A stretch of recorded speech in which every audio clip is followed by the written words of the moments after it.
pas, c'est la moindre des choses. Je vous parle avec le policier. J'aimerais aussi... Tiens ça bien, si tu me tenais dans le ton, il ne pas prendre la police. Nous sommes d'accord, monsieur. Il faut que demain il n'y ait pas...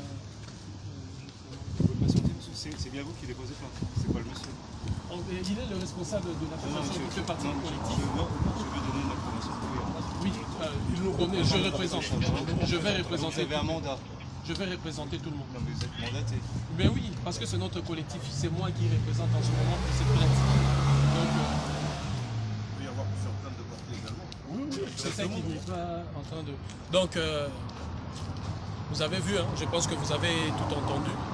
Donc, on est là pour porter plainte et il s'est fait déjà qu'il y avait un problème de compétence ou pas, que le commissariat n'est pas compétent de pouvoir recevoir la plainte, c'est qui est archi faux. Donc, on attend. Le commissariat a bel et bien la compétence de recevoir cette plainte et c'est à nous de décider si on devait commencer directement par le procureur de la République ou de passer par ici. Et on a choisi bien évidemment de passer par ici parce que cette histoire a commencé bel et bien là. Et c'est ici que tout a commencé, 7e arrondissement, c'est ici qu'on a tout commencé. Et pour donner suite dans ces principes de réciprocité, quand on nous attaque sur le plan judiciaire, sur le terrain judiciaire, on répond tactiquement sur le plan judiciaire. Donc on vient, parce que le commissariat, comme on le sait, représente l'oncle du quai Branly, et le procureur représente la justice française, la maman de quai Branly. Donc la perception africaine est claire. Lorsque un enfant commet un acte répréhensible ou condamnable, on vient voir son oncle ou sa famille. Donc on est venu vers son oncle pour justement faire savoir que l'enfant quai Branly détient des effets de vol des recettes. Donc, on va passer par les commissariats. Après, le commissariat, l'objectif, comme vous le savez, c'est le procureur de la République, sa maman qui doit être saisie pour que la plainte commence justement. Donc, nous sommes là, vous voyez, nous sommes en collectif avec Gucci, LDN, nous sommes avec Rissimo, JCK. Donc, il y a d'autres associations. Il y a le COSERA, Conseil de siège, pardon, Conseil des empires et royaumes africains, c'est-à-dire et la 6e région aussi, telle que reconnue par l'Union africaine. Donc c'est vraiment l'Afrique, de par ses représentations diverses, qui va justement porter cette plainte. Porter cette plainte parce qu'il est dans la nature du droit. Lorsque quelqu'un prend quelque chose qui n'est pas, il faudrait au moins qu'il justifie comment il a pris ces choses. Et nous devons savoir qu'est-ce qu'il compte faire de tout ça. Il y a obtention et il y a détention. Comment l'enfant qui est Branly a-t-il obtenu cela et pourquoi les détient-il? Des objets de vol, de recel. Donc voilà la teneur de la plainte. Vous avez vu au début, le commissariat justement qui était là posé un peu, il y avait des réticences en nous disant que il n'y avait pas de vite ou moins vite. C'est pas ça la question. On n'est pas venu pour ça. Là pour porter plainte. On choisit d'ailleurs moins vite. La torture va nous accompagner. Donc on porte plainte. Il est en train d'aviser sa hiérarchie et on attend la réponse justement s'ils vont rester. Je ne sais pas, je ne confirme rien. Mais apparemment, on dirait déjà qu'il y a des indications et des injonctions qui ont été données parce que quand il dit nous n'allons pas recevoir votre plainte, ça c'est autre chose. La compétence en est une autre. Donc là, on voit la nuance et les détails. Il faut bien suivre. Il faut bien suivre ça parce qu'après, il ne faut pas venir à il aurait dû faire. Non, il n'aurait pas dû faire. On vient porter plainte au commissariat du 7e parce que c'est ici que l'affaire a commencé. Les quais Branly est passé par ici. La garde à vue, c'était ici. Et c'est par ici qu'ils sont passés et c'est remonté là-bas. Donc, on est dans la suite logique des ici, au 7e arrondissement. Donc, géographiquement, bon, en tout cas, il a tout dit, hein, le frère, hein, parce que si le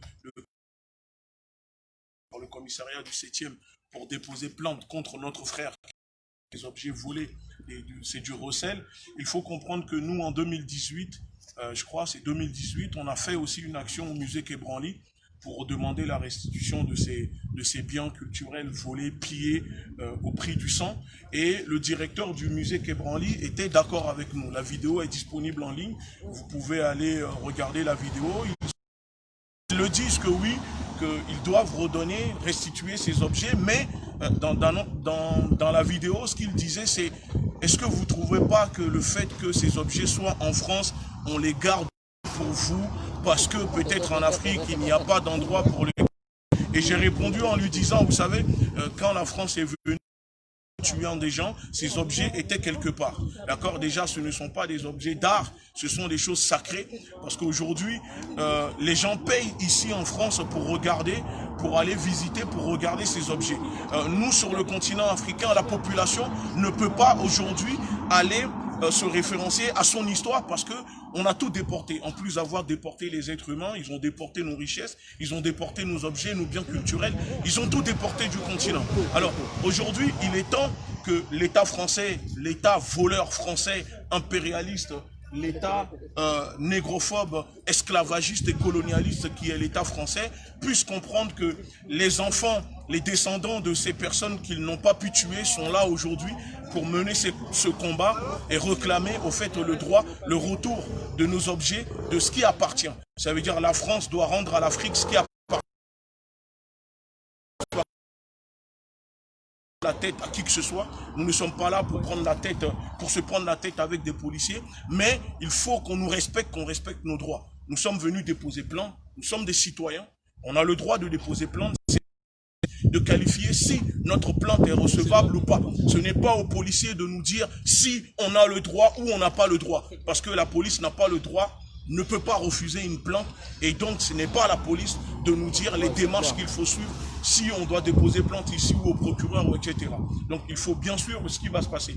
Et d'ailleurs, vous remarquez que nous sommes arrivés, même une personne, ils ne veulent pas laisser rentrer, mais avant qu'on arrive, on a envoyé une personne là dans le commissariat il y a 1 heure, la personne est rentrée, on a les images, nous allons les diffuser après, et vous allez comprendre qu'au fait, on sélectionne, on choisit. Pour moi, ça, ce n'est pas normal de bloquer des gens, ne serait-ce qu'une personne à l'extérieur d'un commissariat, comme si, voilà, il est écrit sur notre front Daesh ou je sais pas quoi.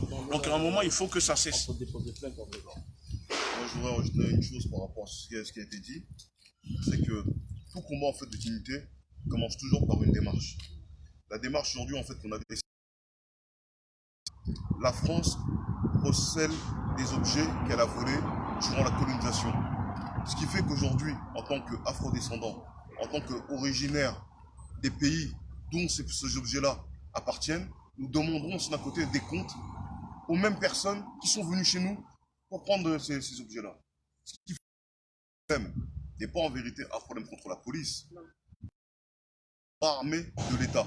Le même État qui est venu en Afrique piller les objets d'art africain, comme ils appellent ça, et en vérité qui sont des objets sacrés.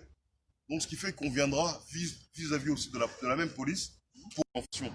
Mais ce qui s'est passé aussi en Afrique en réalité, ça a été aussi une occupation militaire, culturelle, spirituelle des États africains. Ce qui fait que voilà, comme il y a eu cette occupation-là qui a été faite, nous aussi on va venir ici. Qui vont aller porter plainte. Ça prouve qu'il y a un problème. Non mais bon, on sait comment ce qu'il Il y a fonctionne des gens ces qui gens-là. fassent.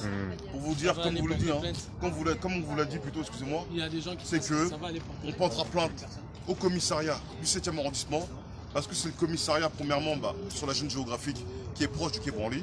Comme c'est le commissariat qui est la plus proche, on viendra ici directement. On ne fera pas appel directement au procureur, mais on fera appel à la justice, qui est le premier élément, qui est le commissariat. Donc voilà, voilà, les avocats derrière feront la démarche qu'il faut, et nous aurons, on va jusqu'au bout de la démarche. Et Non, vas-y, tu peux pas, pour finir, parce que c'est aussi bien de s'adresser à Macron. Parce que Macron est aussi responsable de tout ça. Pendant la campagne présidentielle, il a dit que ces biens vont être restitués aux pays africains. Encore une fois, ça c'était des déclarations pour charmer, pour séduire les électeurs, les voix des citoyens afro-descendants. Alors aujourd'hui, Macron doit comprendre que ses promesses, la promesse est une dette.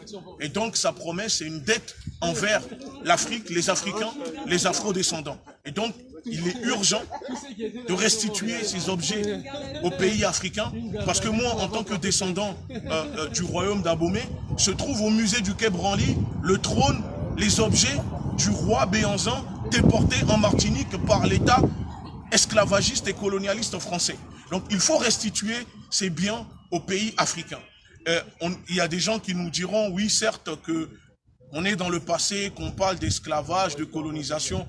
Peut-être ces personnes, où ils nous diront, oui, Napoléon ou De Gaulle ne sont plus en vie. Mais la France existe. Ce fugitif, ce peureux qui a laissé son pays se faire aider par les Russes et les Africains, est certes mort, mais aujourd'hui la France, l'État français existe, la République existe. Donc la République doit comprendre qu'il faut redonner ce qui appartient à l'Afrique, aux Africains. Et nous sommes là pour ça. Et nous ferons ce combat sans qu'on ne peut plus continuer à rester les bras croisés, à dire que non, mais pourquoi? Ce n'est pas grave. Mais nous sommes là pour déposer plainte, nous sommes en collectif. On a décidé de s'unir contre cet État criminel qui tue en Afrique, qui exploite, qui pille. Et donc il faut s'unir. S'unir avec les vrais ou périr avec les faux, c'est à nous de choisir. Donc on attend, ça traîne un peu. Ça traîne, mais on attend. C'est simple, mes chers frères, chères sœurs. On vient porter plainte. C'est simple, on nous laisse passer, on porte plainte, quitte à eux, au procureur de réqualifier ou de qualifier si c'est bon ou pas. Mais là, vous avez vu, il y a des gens qui rentrent pour porter plainte. Mais bon, on attend. Hein. Donc, on comprend aisément que la même politique noire continue toujours à agir. Que c'est un aspect, vraiment, il est politique. Et vous verrez d'ailleurs le jour du tribunal, le 30 septembre, que nous sommes toujours sur le champ politique. Vous aurez à voir vous-même. À ceux qui doutent encore de la ramification qui existe entre parfois les décisions de justice et les volontés politiques, à travers ces procès ou cette affaire du Quai Branly, vous aurez les éléments probants, les éléments essentiels pour justement nourrir votre argumentation. Parce que là, les gens sont passés. Comme le disait Gucci, il y a justement des émissaires qui sont rentrés avant et qui sont rentrés. Parce que quand on vient porter plainte, on vient tranquillement. Donc si vous décidez une ou deux personnes, tranquillement. Mais là, vous voyez que ça traîne. Donc ça traîne, c'est quoi? C'est les coups de fil qui se passent. Voilà, pourquoi aller demander si on peut déposer plainte ou pas? Parce que c'est normal.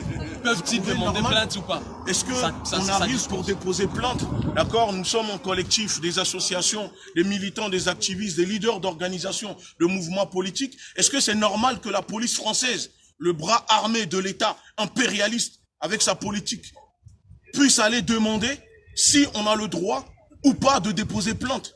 Ce n'est pas normal. Ce n'est pas normal. La police n'a pas à nous dire, attendez, on demande si vous pouvez déposer plainte ou pas. Est-ce que c'est normal? Parce que c'est nos impôts, ce sont des fonctionnaires. C'est nous qui les payons. Ces policiers manifestent avec nos impôts. Les matériels achetés par l'argent du contribuable. Ils ne déclarent pas leur manifestation. Mais quand c'est la population qui sort dehors pour manifester, ce sont les premiers qui sont là à les gazer, à les éborgner, à tirer des flashballs, des LBD sur la population. Est-ce que c'est normal? Est-ce que c'est ça l'État français? J'aimerais, on va dire, rebondir sur une chose que tout à l'heure le frère Gucci a pu dire. Vous savez, même au niveau des symboles de tout ce qui est libération de la France pendant la Deuxième Guerre mondiale et compagnie, on a vu en fait que c'est le général de Gaulle qui a été mis en avant pendant toute cette période-là. Et ce que beaucoup de gens en fait oublient dans ces questions-là par rapport à la libération de la France pendant la Deuxième Guerre mondiale, c'est que premièrement, s'il n'y aurait pas eu les Africains, aujourd'hui, la France ne serait pas libre. Il faut se rappeler que quand le général de Gaulle a fait en fait son appel à Londres, la première personne qui avait répondu à son appel, c'était le gouverneur de la colonie, c'était quoi déjà? C'était Félix Éboué. Félix Éboué qui a été le premier à recevoir l'appel. Ça veut dire que déjà, même par rapport à la libération de la France, c'est grâce à un Africain que le général de Gaulle a eu la crédibilité qu'il le fallait pour qu'après, derrière ça, les autres, on va dire, l'Afrique a toujours été au centre des choses concernant la France. Mais quand il s'agit maintenant de respecter la dignité des Africains, par contre, la France a toujours un pas en arrière. Le même général de Gaulle qui s'est servi des Africains pour pouvoir libérer la France, après que la France soit libérée, c'est ce même général-là qui va bombarder les mêmes tirailleurs, qui va faire tuer les mêmes tirailleurs qui sont battus, qui ont versé leur sang pour que ce pays soit libre. Et aujourd'hui, les descendants de ces tirailleurs-là aujourd'hui que nous sommes, décidons de partir, de réclamer plutôt des choses qui nous de droit au même état qu'est la France. Pour vous dire que la question n'est pas une question de être anti-français ou être pro-français, c'est une question de dignité. Aujourd'hui, les dignités leur soit rendue. Le fait de récupérer nos objets d'art, de porter plainte, recèle que la France a commis durant ce qu'ils appellent la période de la colonisation, que j'appelle en vérité la période d'une colonisation, non, d'une occupation militaire, culturelle et spirituelle et économique, de restituer, on va dire, aux gens à qui appartient le droit, des objets qui ont été volés. Ce n'est pas quémander, ce n'est pas demander de faire amende honorable, c'est juste en fait de faire preuve de bon sens. Est-ce que nous demandons à la France qui se dit pays des droits, être des droits de l'homme, on doit respecter premièrement la base qui est la dignité humaine. Et ne pas rendre des objets qui ont été volés, pour moi, ça veut dire qu'on accompagne en vérité le vol. Et si on accompagne le vol, à partir de là, on ne peut pas, on va dire, se galvauder de dire qu'on est un pays représentant des droits de l'homme et compagnie. Ça, c'est faux. Et par rapport à ça, voilà. La première démarche, c'est de porter plainte au commissariat. Si les policiers refusent en vérité qu'on porte plainte, c'est qu'en vérité, eux-mêmes savent implicitement qu'ils sont complices du crime qui a été commis et qui continue d'être commis en Afrique. Et surtout, nous tenons à le rappeler que il ne faut pas oublier que jusqu'à 1940, le général de Gaulle ne s'intéressait pas à l'Afrique. Le général de Gaulle qui se positionne comme libérateur de la France, quand on a demandé à de Gaulle de venir sur le champ de bataille se battre, il a dit non, moi je reste dans un bureau, je planifie les choses. Il était avec la climatisation, bien au chaud, bien au frais, et il n'a pas osé aller sur le terrain.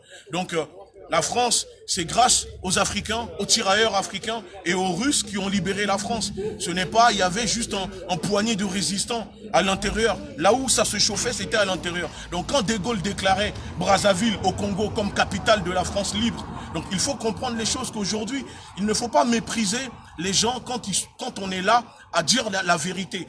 Nous ne sommes pas là en train de faire une guerre de race ni contre les Français. Ce n'est pas le cas. Nous sommes là, nous faisons une guerre contre l'injustice, contre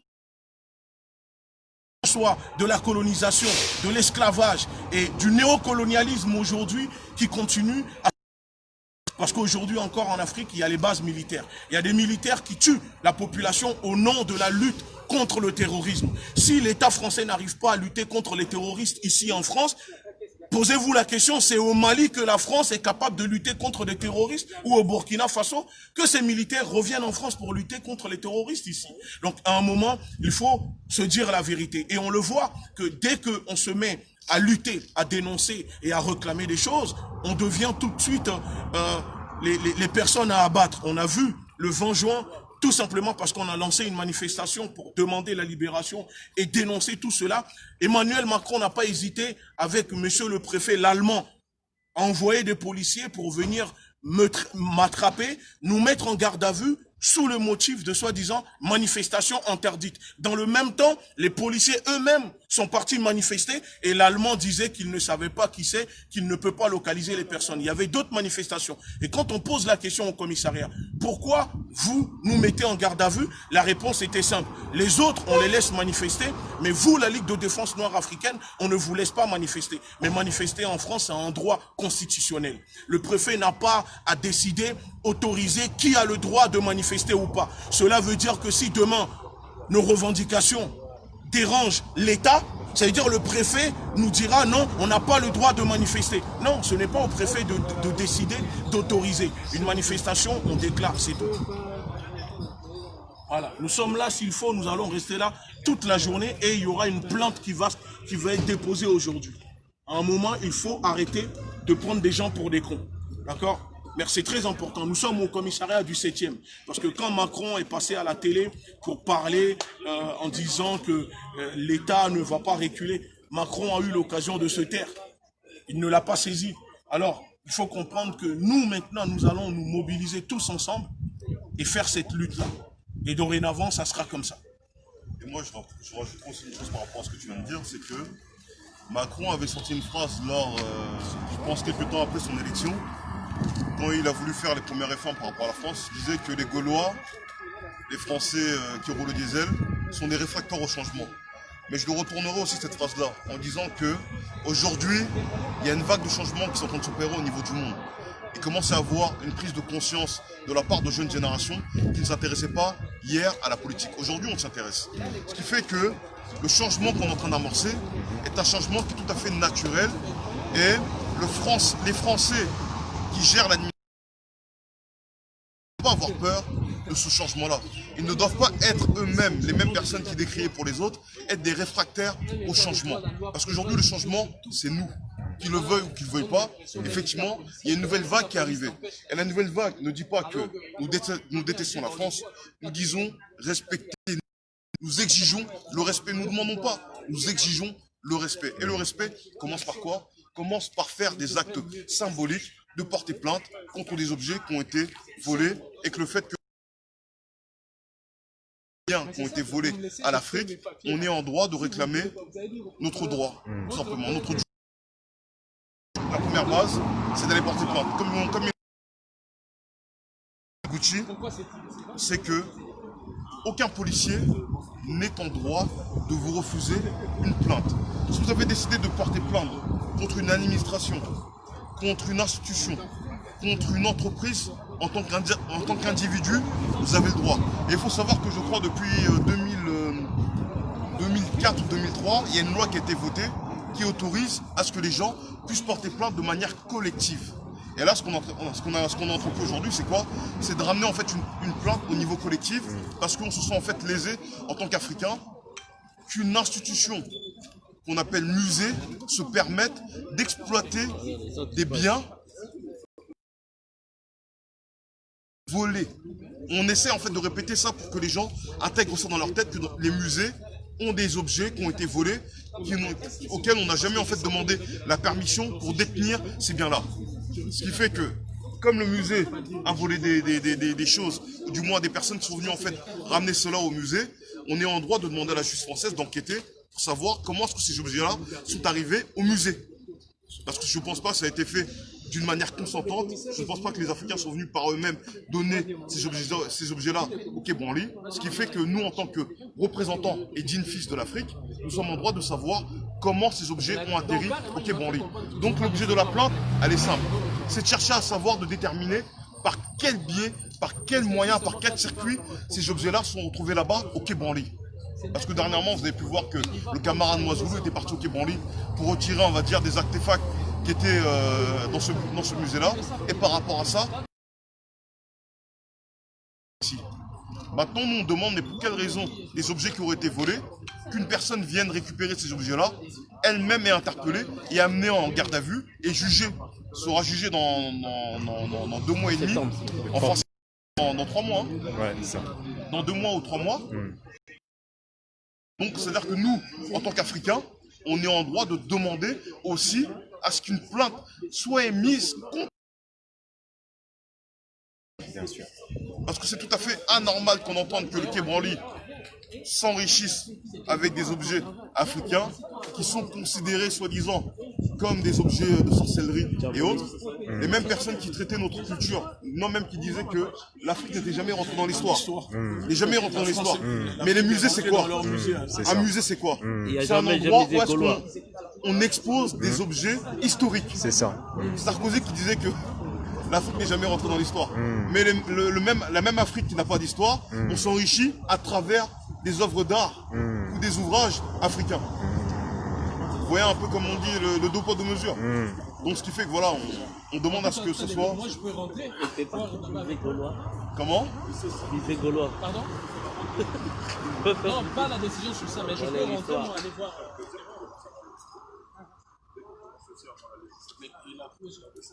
Je peux rentrer, justement voir avec eux. Pour l'instant, monsieur, dès que j'ai une réponse, il n'y a pas de problème. Ça prend du temps. Lui tout seul. Il y a des Juste gens pour qui demander de viennent, savoir qui si on rentrent, peut mais porter lui, il n'a contre pas le quoi. droit de rentrer. On nous fait attendre, on nous fait galérer juste pour une chose qui est simple. On veut rentrer à l'intérieur, voir un OPJ, un officier de police judiciaire, pour pouvoir en fait récupérer notre plainte et dire qu'en tant que collectif africain, on décide de venir porter plainte. Cher mien, regardez. C'est un commissariat. Les commissariats qui s'étaient précipités l'autre fois de m'arrêter, de me garder avec tous mes camarades ici. Aujourd'hui, le commissariat me refuse. Je demande même l'autorisation de rentrer pour voir là-bas avec, je sais pas, le commandant et tout ça. Il refuse. On refuse mon entrée. Et le commandant, il est là. Mais le commandant en soi veut demander à sa hiérarchie. Quelle hiérarchie la police, le commandant de la police va se référer pour recevoir la plainte d'une personne? Il n'y a pas de hiérarchie au-dessus du commandant pour recevoir une plainte. C'est pas une décision à prendre, ça. Ce n'est pas normal. C'est le rôle de la police, d'ailleurs, de me dire, monsieur, venez, prenez de l'eau, vous voulez boire quoi? Qu'est-ce que vous voulez? C'est le rôle de la police de faire ça, de me recevoir et de recevoir la plainte. C'est le rôle du procureur de décider si la plainte est recevable ou pas. Je demande là, parce que ça traîne. Vous voyez, depuis qu'on est là, ça traîne. Je demande de rentrer seul pour m'enquérir de la situation. Il refuse. Le commissariat qui s'est précipité autrefois de me prendre Manu Militari, aujourd'hui me refuse. Là, on voit, nous sommes au cœur de l'état des droits. On voit les dysfonctionnements de l'état des droits. La négrophobie. Vous là, la négrophobie institutionnelle, comme on sait le dire. Vous là, qui venez appeler état des droits, nous sommes là au cœur de l'état des droits. Et nous venons porter plainte à bonne et due forme. Vous voyez toutes les tractations là, comment ça se discute. Déjà, il fallait voir les comités d'accueil quand nous sommes arrivés. Et ceux qui ont suivi la première partie, vous avez vu comment l'échange a été houleux avec. Donc là, on se temporise. On se calme. C'est simple. Si, on garde le contrôle, on attend. On attend. Et moi, Zoulou, il faut qu'ils comprennent que en 2018, on n'est pas... Toi, si les choses ne sont... ça ne sera plus une personne ni deux personnes. Nous allons appeler la diaspora. Voilà. Et on ira tous au musée du Quai Branly pour récupérer ce qui nous appartient. Quai Branly, musée des missions catholiques. Tout. D'ailleurs, au musée de Louvre, il y a le département qu'on appelle le département des sessions. Dans le département de sessions, c'est là qu'il y a les trônes venus de la Chantilly et du Dahomey. Il y a d'autres trônes qui ont été cédés là-bas. Parce que nous prenons le nôtre. Oui. Nous prenons le nôtre. Tervuren à Bruxelles. Et je voudrais dire, le juge qui m'entendait et qui m'attendait dans vos bureaux, moi, j'ai la responsabilité morale de désobéir à toute loi injuste. Retenez bien cette phrase. J'ai la responsabilité morale à désobéir à toute loi injuste. Et c'est ce qui va se faire. Tervuren, préparez-vous. D'ici et là, Berlin, tout ça, préparez-vous. Comme il est dit, ça ne sera plus une personne. C'est maintenant l'Afrique entière qui viendra. Parce que c'est le seul langage que nous estimons qu'il faut utiliser vis-à-vis de vous. Parce que là, je suis là, ça traîne. On veut porter plainte, c'est simple. Ou vous la prenez, ou vous qualifiez qu'elle est... Ayez l'amabilité et, si vous voulez, la politesse de nous faire rentrer pour le prendre. Ça traîne. Un commandant des polices qui sort lui-même avec ses gars et qui dit « J'attends que la hiérarchie ne parle ». De quelle hiérarchie s'agit-il? On va le savoir d'ici quelques minutes peut-être. Donc on attend. Nous appelons... Gardez le calme. Nous lançons également un appel aux juristes de la diaspora, peu importe, ou au-delà de la diaspora, des avocats. Si vous avez les compétences, si vous souhaitez apporter bénévolement vos compétences à cette lutte, n'hésitez pas à nous contacter sur nos réseaux, que ce soit la Ligue ou UDC, Moi Zoulou, Rismo, vous nous contactez parce que c'est ensemble qu'il faut faire cette lutte-là. Et c'est très important. Il faut comprendre que la lutte que nous sommes en train de mener, c'est une lutte de fond, d'endurance. C'est épuisant, mais à la fin, il y aura les résultats. Parce que vous savez, chez nous, il y a un proverbe qui dit « On peut dormir dans le même lit, mais on ne fera pas les mêmes rêves ». C'est juste pour dire que vous voyez, nous sommes plusieurs organisations en mouvement. Nous sommes là, chacun a son agenda. Mais quand il faut être ensemble pour le bien, l'unité de notre peuple, nous sommes ensemble. On est tous dans le même combat, mais on ne fait pas tous. On ne peut pas penser tous pareil, mais on peut se mettre ensemble quand il faut pour se battre. C'est très important. Donc nous attendons toujours l'autorisation sûrement de Didier l'Allemand, d'accord, pour comprendre que... il a déjà même évoqué pendant qu'il était là, il parlait de l'autorité culturelle. Oui, culturelle. Les ministres, voilà, les ministres de la culture, qui est d'ailleurs, qui a il s'est précipité de réagir après l'action. Après l'action du 12 juin, il s'est précipité de réagir.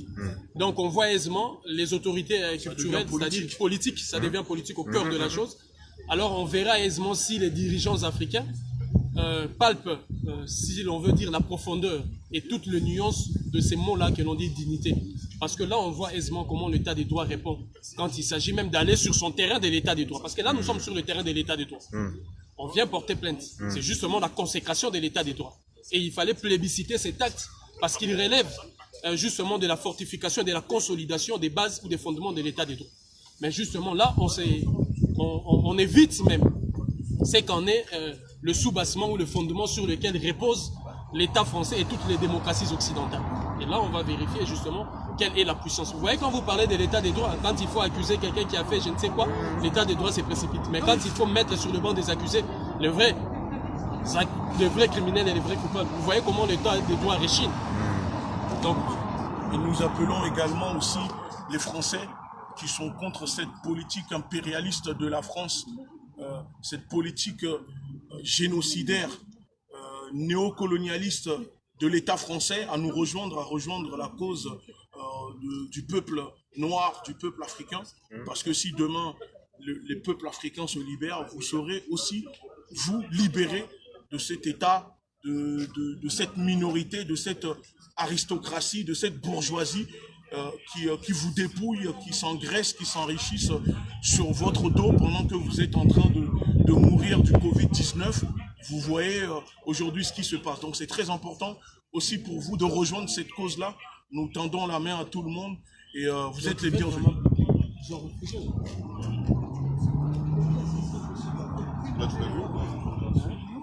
Il y a une autre qui est sortie, je pense que c'est son adjoint ou je ne sais pas quoi. Nous allons reprendre après.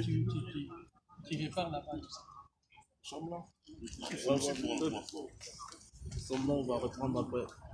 L'état de droit, je pense qu'il y a Donc on est là, on va répondre après. Vous voyez vous-même les fondements de l'état des droits. Vous voyez vous-même, on mesure les fondations de l'état des droits. Les cris de la liberté et de la révolution vont mesurer les fondements de l'état des droits.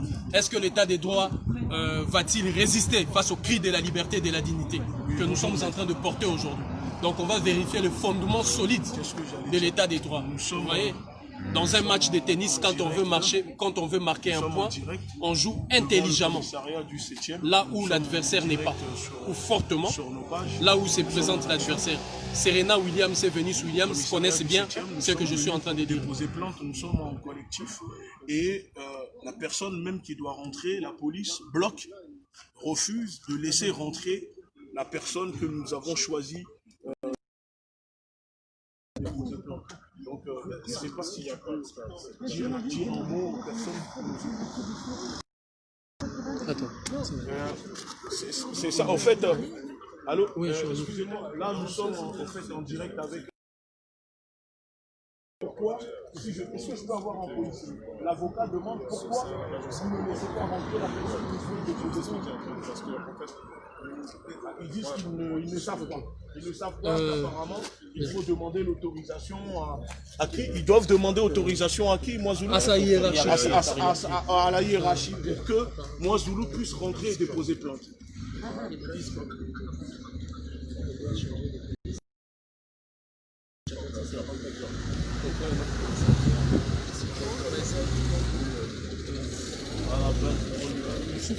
Il y a l'avocat qui nous a vu, l'avocat en fait qui travaille au cœur de ça là. Il tient bien dans tout. Que si l'on peut prendre notre commissariat, parce qu'apparemment ils vont nous balancer les gauches à droite, parler de tout ça. Si on peut réfléchir à prendre notre commissariat. Qui est proche. Ici le plus proche c'est nous. Il faut taper sur le match, c'est ça. Mais je pense que bon, l'avocat nous dit que si eux refusent de prendre notre plainte, on peut aller dans un autre commissariat. Mais moi j'estime. Dans ce cas, il peut appeler tout ça. Ouais, j'estime que ça c'est. Je comprends que l'avocat suggère, parce que l'avocat vient de nous suggérer qu'ils veulent nous. Sûrement, ils ont reçu l'ordre de ne pas recevoir cette plainte. Si on peut prendre un autre commissariat, mais j'estime qu'il serait consacré, si vous voulez, la mort de l'état des droits si on va dans un autre commissariat. je pense que ces commissariats-là du 7e arrondissement qui s'est précipité de nous arracher. Donc on attend. L'avocat. Entre commissariat. Ah bien. Par contre, je vais demander aux autres de ne pas rester devant le commissariat. Vous mettez à côté, parfait. D'accord. Moi, Donc je vais y aller finalement. Ouais, là, ils ont accepté une personne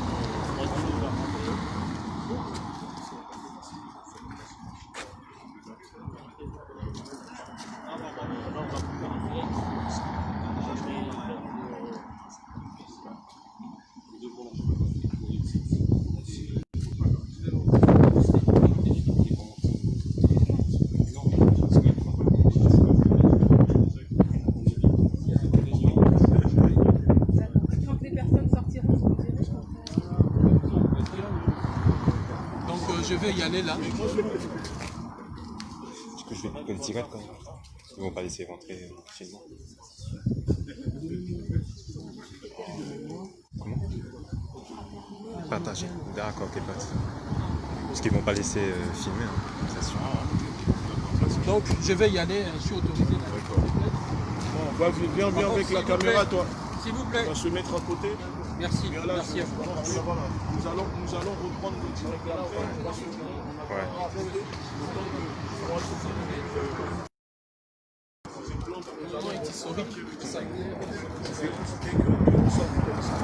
Merci de reprendre après le direct quand il va aller. Là, je coupe là?